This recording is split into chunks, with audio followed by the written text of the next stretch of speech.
Welcome back to Building Elite Sales Teams. I'm Lucas Price, and I'm excited for today's episode.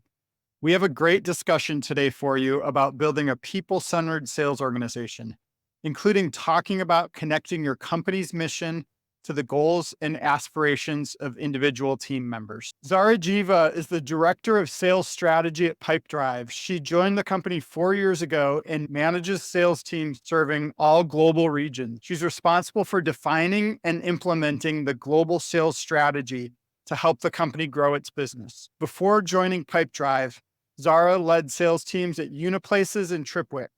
She holds a master's degree in journalism and was a working journalist for 3 years before moving to sales. Zahra, thanks for being with us today. Thank you so much for the invitation, Lucas. Tell us a little bit about how you got into sales, that transition from journalism to sales. What led you here? Funny story. So I actually started sales before journalism. In my life, every time that I had the time during summer breaks to find a job and just then enjoy my vacation, I would always find to what is quick and where can I get more money out of it. And opportunities wise, it's always related to sales. So I started sales when I was about 16 in a real estate business, then retail as well, and then went to a contact center, call center.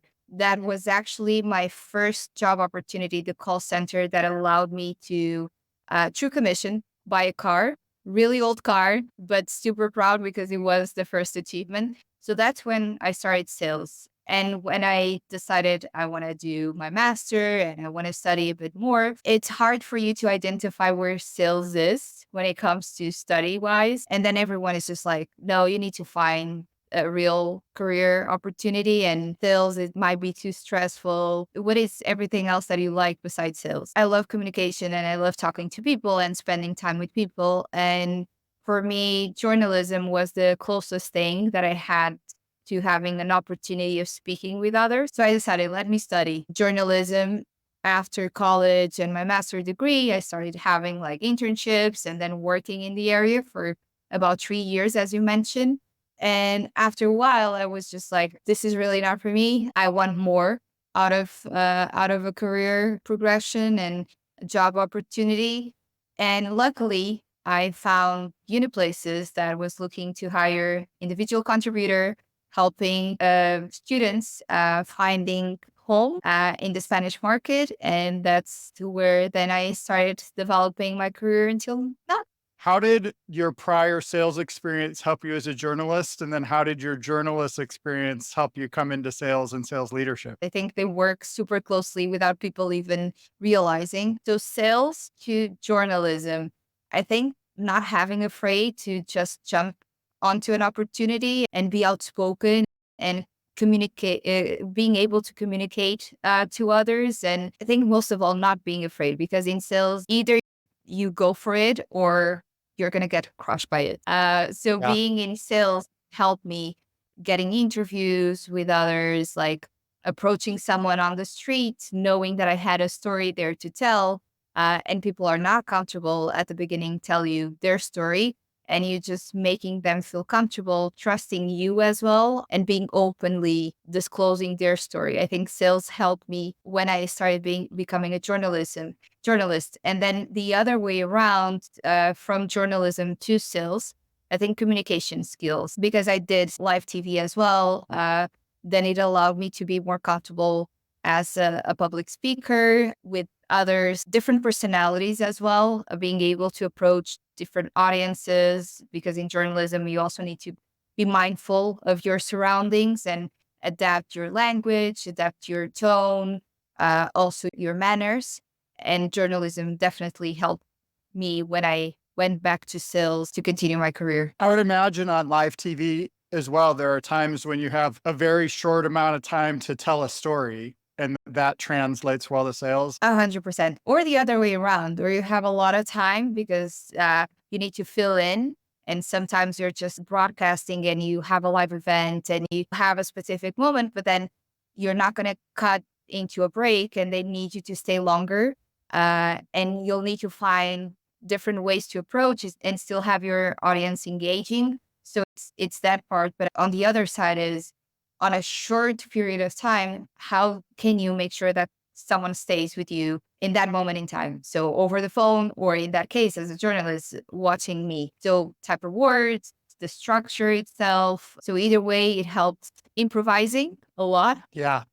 So if we go back to the beginning there, I think you said you started your sales career when you were 16. So there must have been something that really gave you like a drive and motivation to be able to, do these things that are, I think you see it in every high performing seller is that they have a drive, but to do it when you're 16, must really be part of your personality. Where do you think that comes from? Oh, my parents, definitely, especially my dad. I wouldn't say as much my mom. I think sales for her, the best one. But my dad, he worked in sales. He started his career selling furniture.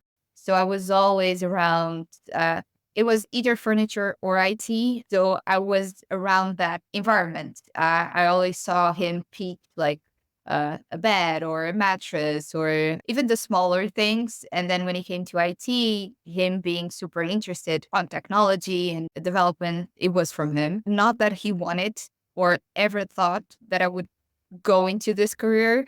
For him, it was always like technology. And at a certain point when I was a kid, I was, oh, I'll be a doctor. And he was like, oh, fine, that's a good, that's a good profession. But after a while, when he understood I was in sales, it was kind of funny because it's how he started as well. Yeah. So now you've made your way to Pipedrive. Pipedrive is in a category where there's some really large competitors. And Pipedrive is built like a great business. What distinguishes Pipedrive? What's been part of the secret sauce there? I think really understanding customers and how can we help our customers, knowing where we want to go next in the sense of we are a sales CRM. That's where Pipedrive is super strong. That's how we can definitely help businesses grow. And while building this amazing CRM that was driven for salespeople, continue to have the same mission and continue working on development by listening to customers. I believe that the fact that we're so prone on voice of customer, listening to what we're being told in the sense of, okay, maybe we need to develop this or look at this feature or understand where customers would like Pipedrive to go, and super focused on customers' interviews and research really allows us to develop an incredible CRM and knowing what we want to do next. So I think Pipedrive is incredible because of that. It's really to help out others expand and scale up their businesses like Pipedrive did almost 14 years ago. So I have a perception of Pipedrive that might be wrong. So I'd kind of like to share and you can correct me and point me in the right direction. Part of what I think Pipedrive's target market might be is that if I'm a small business and I go and buy Salesforce, I'm going to need to spend a lot of money in sort of administration and configuration. HubSpot as well, maybe less than Salesforce, but still. Whereas Pipedrive might be ready, it's going to be a lot easier for me to use out of the box. And is that accurate in terms of how customers get started with Pipedrive a lot? 100%. So I think there's a couple of things that Pipedrive is really strong besides being a sales driven CRM. One of the things is easiness of use. So because it was built for our customers, we wanted to make sure that anyone that uses it sees the benefit of doing so and doesn't want to leave without it. I love when you get a customer that just say, this is the first thing that I open when I open my computer is really Pipedrive, and I cannot live without it. If I don't have access to Pipedrive, I definitely lose the sense what it's closing, what's coming next. And because it's so friendly, you allow for someone that is just looking at Pipedrive to understand what to do, how to do it. And someone that has used Pipedrive continues to explore and continues to know where to go and how to see the developments that existed. So you can easily ramp up anyone that is joining your company, even if you're using Pipedrive for the longest, or if you're looking at Pipedrive for the first time, you can definitely understand how to do it. So it's not just about the pricing being different and spending more if we look at Salesforce, because it's fully different CRM. When it comes to Pipedrive is you're going to get the return much faster because you're going to use it from day one, hour one. Yeah. So thanks for sharing that. Getting back to you and your career a little bit here. So director of sales strategy at Pipedrive. Can you share with us a little bit about what that means? Yes. So it means that I work super closely with our VP of sales, defining the sales strategy. When I joined Pipedrive, I joined as a manager. At the time, I was leading two markets, EMEA and LATAM. And for the past almost 2 years now, I've been looking at the sales strategy along with our VP. My main focus is how can we grow our markets and how can we develop the best customer experience when it comes to sales. Simultaneously, how can we then expand our customer base and bring more revenue to the business? So a normal day to me is numbers. How are we in terms of revenue? Which markets are we on track? Which markets do we need to still work with closely with marketing? As Pipedrive is focused on an inbound strategy. So we rely a lot on marketing, and that's how we build the strategy. And then we look at exactly which spaces do we still have to work on in order to best improve our customer experience and work from pre-sales to post-sales in the best way possible while collaborating with other departments such as customer success, support, our partnerships team. And then at the end of it all, which is a super important department for us, product. So how can we build our sales strategy along with our product strategy so that we're in line of what customers are really looking for and simultaneously understanding what is coming, roadmap, how can we sell, what is the value of it, what is going to be the return for our customers. So this is just working in collaboration with other departments while understanding market trends and our competitors and how to position Pipedrive and sharing that feedback and working as a point of contact between our team leads and our sales rep to the rest of the business. So on building elite sales teams, we talk a lot about kind of the pillars of building high performing teams. In your role, what are some of the things that you've seen or some of the things that you've worked on that's really helped the performance of the team there at Pipedrive? I think one thing that for me it's really important is aligning to the values of our business and making sure that every day we bring the values that our business really values. But first of all, understanding those values. I think for someone to actually follow them, you firstly need to understand them. And I believe that we've built such a strong and united team because of that. So when I joined our company, we had, I think in total, if I'm not mistaken, about 10, 12 people as account executive, so individual contributors. We're now at 30 people and we continue to grow. And then what happens is when you continue to scale up, you want to make sure that you keep the same culture that you've built. Of course, you're going to have different struggles. You're going to have other scenarios that you didn't have in the past. But I think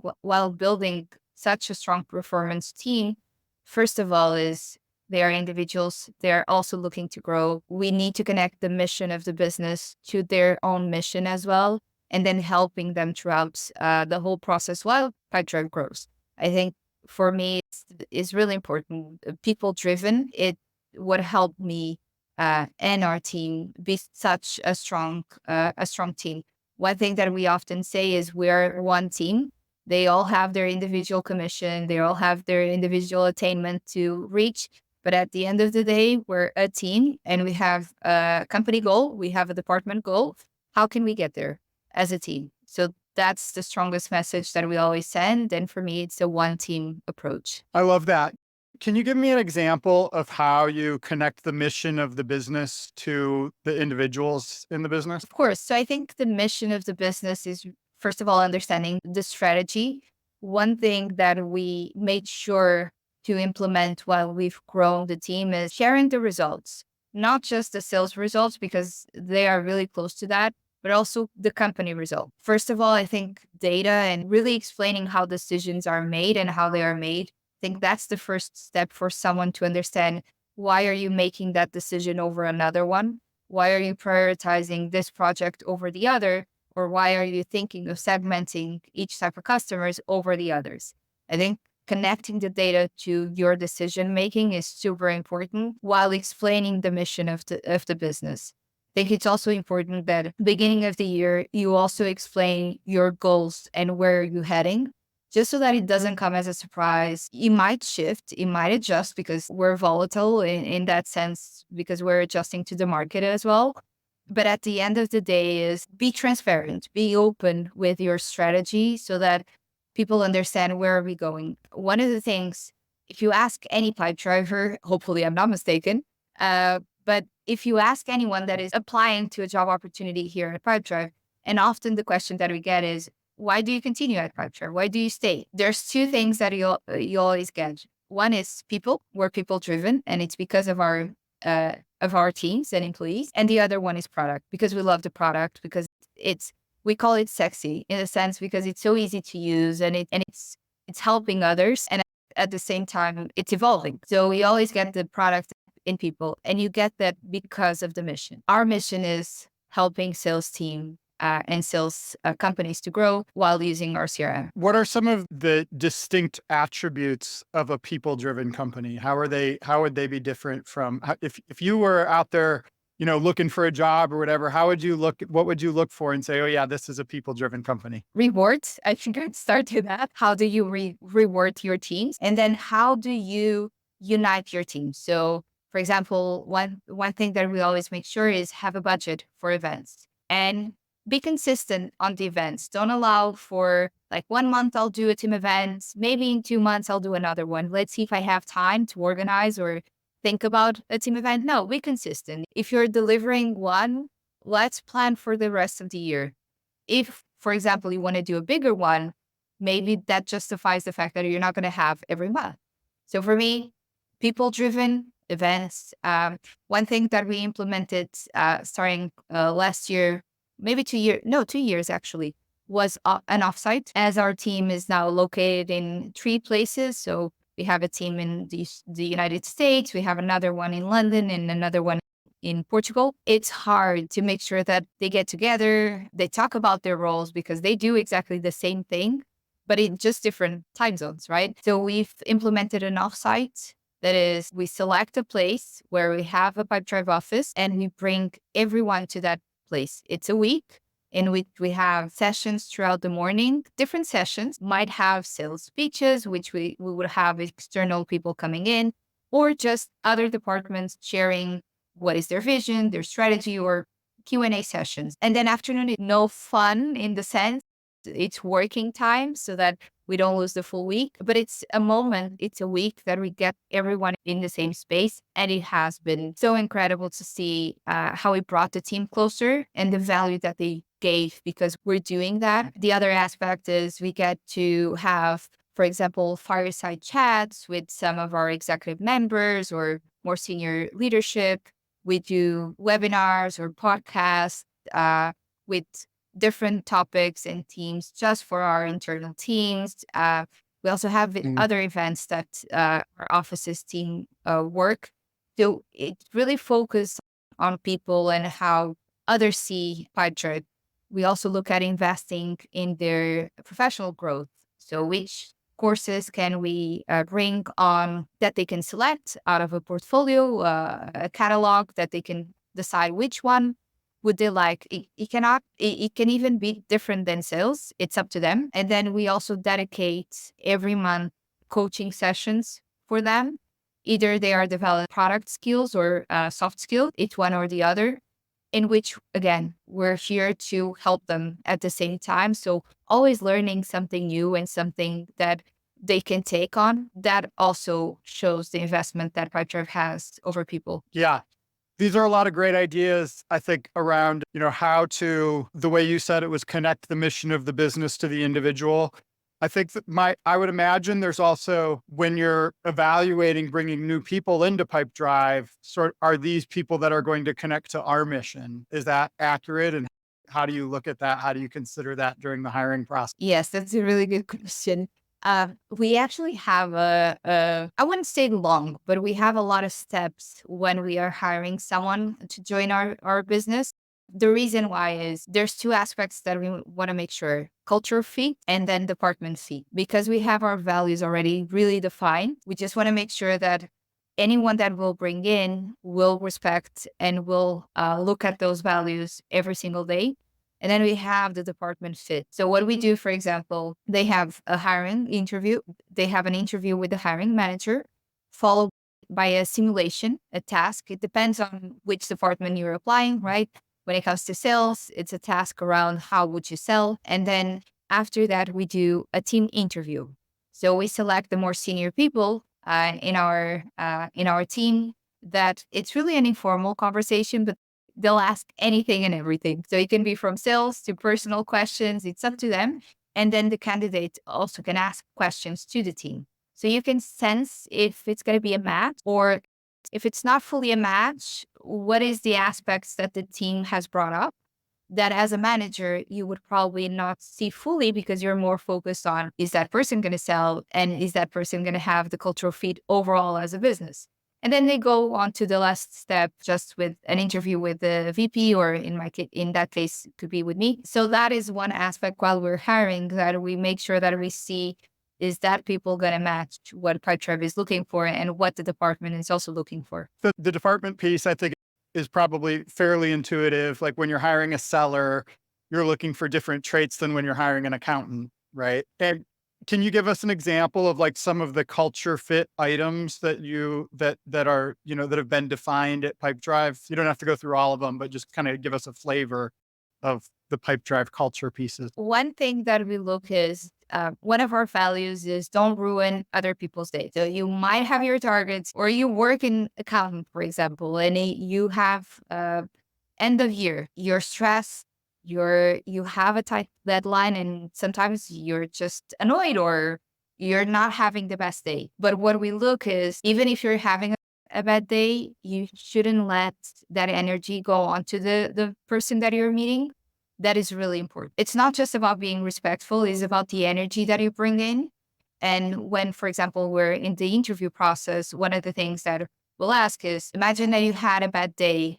How did you handle? If we were to ask someone that worked with you of scenarios or cases in which you weren't having a good day, what do you think they would say, and how did you handle?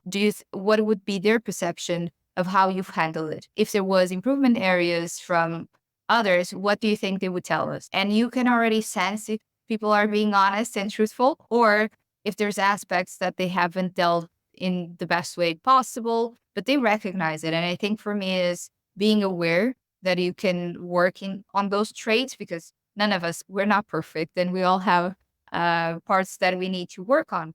And I think when we ask those sort of questions, they really help us understand if the values are there. Yeah. One of the things I think I heard there, and I get asked this question a lot, like, how do you tell if a candidate's telling the truth? And you said, and I think part of what you shared there is like, a lot of times if you just ask a question and move on, you don't really get a sense as if they're telling the truth. But if you ask a question and then you continue to use your sales skills to ask follow-up questions and listen carefully and use those skills and ask follow-up questions, that's where you start to get a sense of like, hey, is this a story that kind of has the details that, is kind of easy for them to access because they've lived it? Or is this something that, hey, they just tried to give me a quick answer because they didn't really like this question? And that's where you start to get a better sense of whether a candidate's telling the truth. I think I heard you say something similar to that. Has that been your experience as well? Yes. And the other aspect is, if there's lack of self-awareness, or if people would stay too long trying to answer that question, it already tells you that they haven't reflected in the past about that. So there's some work in progress you would need to do with that individually that is already kind of a red flag for us. And then, or the other part that is, no, I think I haven't heard anything negative on my behavior or in any approach or any scenario. Feedback has been super positive all the time. That is also a red flag. Yeah. Yeah. Yeah. I think that's a red flag, in a hiring situation. I also think it's something that people miss in an employee manager situation as well, where like as a manager, I always feel like the people who are bringing me their problems, telling me, where they need to get better, what the risk is in their deals. I always feel really great about those people when I'm a manager. And likewise, if I'm doing that with my bosses, I think it builds a level of confidence. Whereas the people who tell me, no, there's no risk in this deal, I'm doing everything great, everything's fine, there's no problems. That's where that's where the antenna kind of goes up as a manager. And there's probably something wrong. And for some reason, this employee doesn't want to tell me about it. Yes, definitely. I think if we are overly confident, there's a problem, because in sales there's so much risk, and you always think, "Oh, I'm waiting. I'm definitely going to win that deal," but then you get a curveball and everything changes, you're not aware of that curveball, you're gonna struggle. And the overly confident doesn't help. You should definitely have the confidence you're selling, you know your pipeline, you have a strong forecast, but always have something on the back end so that you're safe and you have the full coverage that you need, and recognize if that's not the case. Just let's be honest, not getting in those deals, and ask for help. I think most importantly is being able to ask for help. Yeah, and being optimistic as an attribute of sellers is great, maybe even necessary. But I think there needs to be like a training around, well, this is what could go wrong. Let's really explore what we know and what we don't know about this account. So there's like a kind of a trained, I don't know, paranoia that goes along with the built-in optimism that, really makes can help a seller in the right things and head off problems before they blow up deals. Yeah. And explore it really at the beginning. Don't be afraid to ask questions, because oftentimes you lose the deal at the end because you were unaware of every aspect that could get the deal going south. So, not being afraid, I think for me, it's super important to, what are the stakeholders, who is involved, who is going to participate in the decision, because at the end of it all, you might get someone coming in on a later stage that was already part of the whole process, the decision process, that it didn't have full visibility, which then or increases your timeline or makes you lose the deal because you haven't really sold out to that specific individual and you're relying on the first one to actually sell it for you. So I think for me, the beginning of a deal is what really sets apart your conversion. So when you say the beginning of the deal, you mean like conducting good discovery early on? Yes, definitely. Asking the right questions, not being afraid to ask those questions, understanding the challenges, the pain, who is involved, timeline, what is their research about, how do they sell, what do they do with.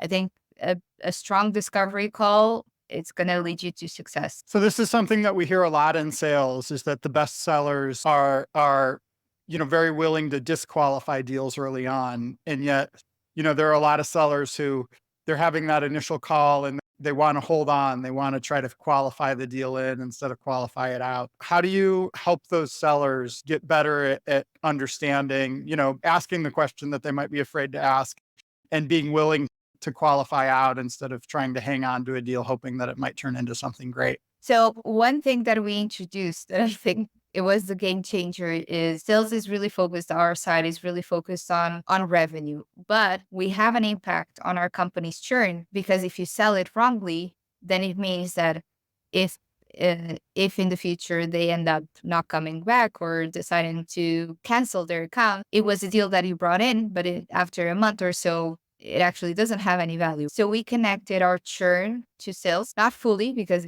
we also believe it's not fair to them that they have a customer that churns 1 year or 2 years afterwards, they would get that value discounted for their attainment. But what we did is we implemented a structure that if a customer churns within the first 3 months after we sold, we tiered a percentage that will be discounted towards their attainment in month. So let's say that a customer churns after the following month, they get 100% of that churn. If it's on the second month, they get 80%. If it's the third month, it's 60%. That helped us drive the best behaviors, because no one wants their churn rate to be high. They really want to qualify in and qualify out. But by qualifying out, we really need to understand why. So is it product related? Is it price related? Is it's about us? Did we sell it wrongly, or wasn't our approach the best one? So that set us apart in the sense of the behavior that we're driving in our team, and really helped us connect to, okay, you're qualifying the right deals. Of course, we're still going to get churn, and we've decreased a lot by introducing the sales team, but you always get some cases. At the end of it all, it's just, okay, it wasn't the right match, or the customer decided not to use Ford, but we're certain that at a certain point they'll come back to us because they've already tried Pipedrive for a little bit. But that was one action that we took to help out. Yeah. So how do you like, there is a place early in a sales call where you're qualifying, but there's also like a little bit of pitching as well. I mean, you want to like tell the customer like we could be your solution, and you're trying to figure out if you could be their solution, right? And they're a lot of times asking hard questions get you there, but a lot of times I find that asking hard questions, I'm getting like, I might be in a situation where I think like I'm not totally seeing it. I'm going to tell the customer that I'm not totally seeing it. And they come back and say, no, we do have that problem, but then they can't, articulate it, as clearly as I'd like them to be able to articulate it for me to like feel like this is a great opportunity as a seller. So, like, how do you wade through those situations? I think for us, what we do is really at the beginning is all about the discovery. Once you start having those hard conversations or those hard questions, what we try to do is really drive those customers onto a demonstration, because being visual and helping them understand potential alternatives or thinking it differently, because you get so used to your current process or lack of process in a lot of cases, but you get used to that reality that sometimes it's hard for you to get out of that scope and see what's out there. Which solutions does the market offer and how does it offer and what can do for us? When you start being visually and showing the product itself and how tailored it can be, looking at different, for example, pre-sales, post-sales, and adapting to different types of users, then those hard questions diminish in the sense of the questions that will follow are more related. Oh, so what would be your recommendation? Like, I do lead generation. How would you see those leads coming into Pipedrive? What would be the next action that we would take? So we transform those questions while we're doing demonstrations. Of course, we're always gonna have some hard question. What happens often is during the demo, if it's really not the solution, we'll be upfront to the customer and we'll say, okay, based on your requirements, I don't see Pipedrive helping you at this time. Maybe you could do this, or maybe you'll see this part. I'm more than happy to help you out throughout so that you can continue to test. But my recommendation is that. So we'll be super honest if we're not seeing Pipedrive being the suitable fit. Zahra, lots of great information here today. We talked about, kind of building a team that where the mission of the businesses connects to the individuals. We talked about how to find those individuals during the hiring process that are going to connect to the mission of the business. And we talked about the importance of the beginning of the sale. Of the things we've talked about, any kind of key takeaways or summarization that you'd give to our listeners here to start to wrap us up? I would say look at the people you're hiring. I think that's the first step. What is the high performance team you're building? Because that will then help you out get to those results you're looking for. And how can you maintain those teams? I think the other aspect is tenure is everything in sales. It's not easy. I think it's one of the aspects that every company looks after is how can you retain your people? So definitely when you hire, it's connecting to the mission in order to be able to have some retention around, to then have the possibility of coaching and develop those high performance teams, and then definitely understand what is your business strategy and how can the sales team help the business get there. I think sales, it's easy to connect to the performance of a business, and we love understanding, oh, we had like X amount of impact to the growth of the business, and hype your teams around it. Make sure that they understand their impact and celebrate them. Yeah, those are great. I'd add to that, you shared how important it is to kind of share the data and the decision-making process, like how you came to the two decisions with the team so that you can, keep that alignment. And that, you also said that being part of a people-centered business or a people-driven business is having the rewards in place and being a place where people get rewarded for good work. And so I think those are some great points to take away here. And then also the self-awareness that you want to see, both from candidates and employees in terms of where they can do better and how they can understand where the risk factors are. Those are some takeaways for me. Where can people find you online, or where can they learn more about either you or Pipedrive? Sure. So you can find me over LinkedIn, Zara. I think my name is super easy to find. So happy to respond to any of your messages. As for Pipedrive, we have so many resources online, pipedrive.com, but we also have our academy, knowledge base. You can find Pipedrive over YouTube as well, LinkedIn, definitely. So feel free to reach out. Thanks, Zahra. And if you enjoyed this episode of Building Elite Sales Teams, please leave us a review in your podcast app. You can find more of our content online at yardstick.team. And if you have any feedback for me, you can connect with me on LinkedIn. Thank you for joining us today.